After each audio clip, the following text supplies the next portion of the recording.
পল্টনস্থ roller skating কমপ্লেক্সে প্রথমবারের মতো অনুষ্ঠিত হয়েছে অ্যাসোসিয়েশন কাপ টার্গেট বল প্রতিযোগিতা।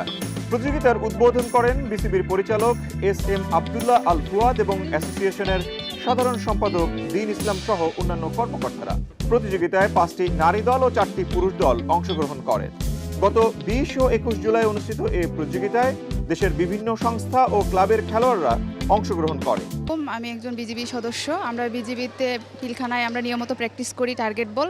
তো সামনে টার্গেট বলে ইন্টারন্যাশনাল গেম আছে, তো আমরা এই টুর্নামেন্টটা আয়োজন করা হয়েছে সামনে ওই ইন্টারন্যাশনাল গেমের জন্য আর কি। এখান থেকে যারা যারা ভালো করবে তাদেরকে বাছাই করে বাইরে একটা টুর্নামেন্ট আছে, তার জন্য রেডি করা হচ্ছে। আমি মোহাম্মদ সাকিবা জান্নাত শাম্মী, বাংলাদেশ পুলিশ টার্গেট বল টিমে খেলতেছি।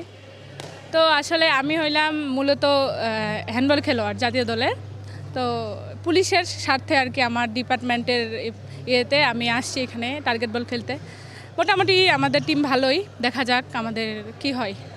খেলা আর ইনজুরি প্লেয়ারদের একটা মনে করেন অলংকার, তো ইনজুরি থাকবেই, ইনজুরিকে অপেক্ষা করেই খেলতে হবে। প্রত্যেকটা প্লেয়ারের ইনজুরির একটা সম্ভাবনা থাকেই। তো ভালো দিকটা হচ্ছে কি আমি প্লেয়ার, তো আমার খেলার যে একটা ব্যবস্থা হয়েছে, অনেক আছে যে টুর্নামেন্ট হয় না, এটা টুর্নামেন্ট হচ্ছে প্রত্যেক বছর একটা করে, তো এটা অনেক ভালো হচ্ছে আমাদের জন্য। আর খারাপ দিক বলতে ইনজুরির ব্যাপারটাই, তো ইনজুরি ব্যাপারটা আমাদের প্লেয়ার আমি ফিটনেস যদি ঠিক রাখি তো ইনজুরি হওয়ার সম্ভাবনা খুবই কম। আমি মূলত হ্যান্ডবল খেলি, হ্যান্ডবলের অনুযায়ী টার্গেট বল প্রায় সেম হ্যান্ডবলের মতোই আপনার। তো ওই অনুযায়ী আসছি, টার্গেট বল ভালো, হ্যান্ডবলের প্রায় পাশাপাশি খেলা, তো আর ভালো লাগতেছে। আমি পুলিশ সদস্য হজরত আলী, বাংলাদেশ পুলিশ টার্গেট বল ক্লাব। এই টার্গেট বল ক্লাবটা আমরা 2025 সালে ম্যাচেস হওয়ার পর আমরা ধীরে ধীরে বিভিন্ন ক্লাবের সাথে খেলায় অংশগ্রহণ করি। এর মধ্যে স্বাধীনতা কাপ, বিজয় দিবস, ফেডারেশন কাপ এবং বান্দরবান জেলা প্রশাসক কাপ অংশগ্রহণ করি।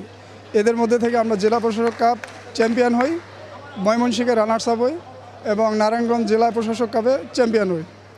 আমরা এই ক্লাবে আমাদের 25 জন সদস্য আছে। আমরা ধীরে ধীরে উন্নত করতেছি, আলহামদুলিল্লাহ। একসময় আমরা এটা আরও উপরে উঠবো ইনশাল্লাহ, আশা করি। টার্গেট বল খেলাটি এখন বেশ জনপ্রিয়, ইতিমধ্যে তরুণ তরুণীদের পছন্দের খেলায় পরিণত হয়েছে। খেলাটি জনপ্রিয় হলেও জাতীয় ক্রীড়া পরিষদের আওতায় আসেনি, তাই সরকারি সুযোগ সুবিধা থেকে বঞ্চিত হচ্ছে খেলোয়াড় ও কর্মকর্তারা। বিসিবির পরিচালক এস.এম. আব্দুল্লাহ আল ফুয়াদ আশ্বাস দিয়ে বলেন, বাংলাদেশ টার্গেট বল অ্যাসোসিয়েশনের সার্বিক উন্নয়নে তিনি পাশে থাকবেন। টার্গেট বল খেলা সম্পর্কে আমি অনেক আগেই অবগত ছিলাম এবং এখানে কিছু অর্গানাইজার তারা অনেক চেষ্টা করে এই টার্গেট বল খেলাটাকে এস্টাবলিশ করার জন্য চেষ্টা করছেন। এখন আমাদের টার্গেট হবে, বিশেষ করে আমার টার্গেট হবে এটাকে ফেডারেশনে রূপান্তর করা। আমি কিছু শর্ত দিয়েছি ওনাদেরকে, আন্তঃজেলা প্রতিযোগিতা প্লাস ঢাকার এই যে প্রতিযোগিতা সব মিলিয়ে প্রতিযোগিতা আয়োজন করলে তারপরে আমার একটা বিশেষ কমিটি রয়েছে, সেই কমিটির মাধ্যমে সুপারিশ করে আমরা মাননীয় প্রতিমন্ত্রী মহোদয়কে দিব। আমার বিশ্বাস প্রতিমন্ত্রী মহোদয় এটা সরকারি অনুদান সহ টার্গেট বলকে ফেডারেশন রূপান্তর করবে। বাংলাদেশে প্রায় প্রত্যেকটি জেলায় সুন্দর সুন্দর মাঠ রয়েছে, এই খেলা যদি আয়োজন করতে পারে তাহলে আমি বিশ্বাস করি ছেলেমেয়েরা তরুণরা খেলায় অংশগ্রহণ করলে তারা মাদক এবং মোবাইল আসক্তি থেকে দূরে থাকবে। এ সময় বাংলাদেশ টার্গেট বল অ্যাসোসিয়েশনের সাধারণ সম্পাদক দীন ইসলাম খেলাটির সার্বিক উন্নয়নে সকলকে পাশে থাকার আহ্বান জানান। আমরা সারা বাংলাদেশে খেলা করেছি, বর্তমানেও খেলা করব। দীর্ঘদিন করতে পারি নাই, দেশের পরিস্থিতি ভালো ছিল না। বর্তমানে আমরা মাঠ পেয়েছি, আমাদের রুরাল স্কেটিং সেক্রেটারি অনেক ভালো, উনি সহযোগিতা করে আমাকে মাঠ দেয়, ভবিষ্যতে আরও পাবো। বর্তমান যে আমাদের আজকে প্রধান অতিথি উনি যে আশ্বাস দিয়েছে, এবং আমি এই আশা করি যে প্রধানমন্ত্রী বর্তমান ক্রীড়ামন্ত্রী দুজনেই জানি আমাদের টার্গেট বলটা আমাদের দিকে তাকায়, আমরা দেশের দিকে খেলাটা নিয়ে এগিয়ে যেতে পারি।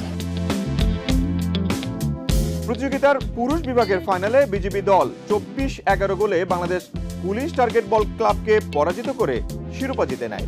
অপরদিকে নারী বিভাগের ফাইনালে বিজিবি দল 17-5 গোলে ভিএস স্পোর্টিং ক্লাব ঢাকাকে পরাজিত করে চ্যাম্পিয়ন হওয়ার গৌরব অর্জন করে।